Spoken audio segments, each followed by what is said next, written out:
Ayet kelgende bir jыл орозо кармадык, эми орозодон кутулдук. Эми кийинки орозого чейин бизге фарз орозо жок.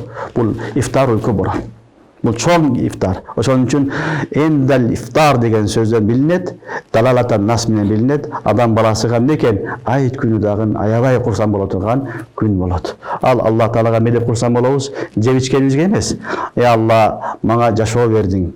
Bir жыл орозода келечи орозону кармаганга мүмкүнчүлүк бердиң. Товфик бердиң.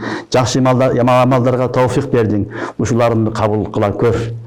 Булардын жазасыны, бунун сыйлыгыны өзүң өзүңө жолукканда, өзүңдүн астыңда бер деген максатта адам баласы сүйүнөт. Ошон үчүн хадисте пайгамбарыбыз саллаллаху алейхи ва саллям ис-саими фархатан, орозо кармаган адамга эки чоң сүйүнүш бар.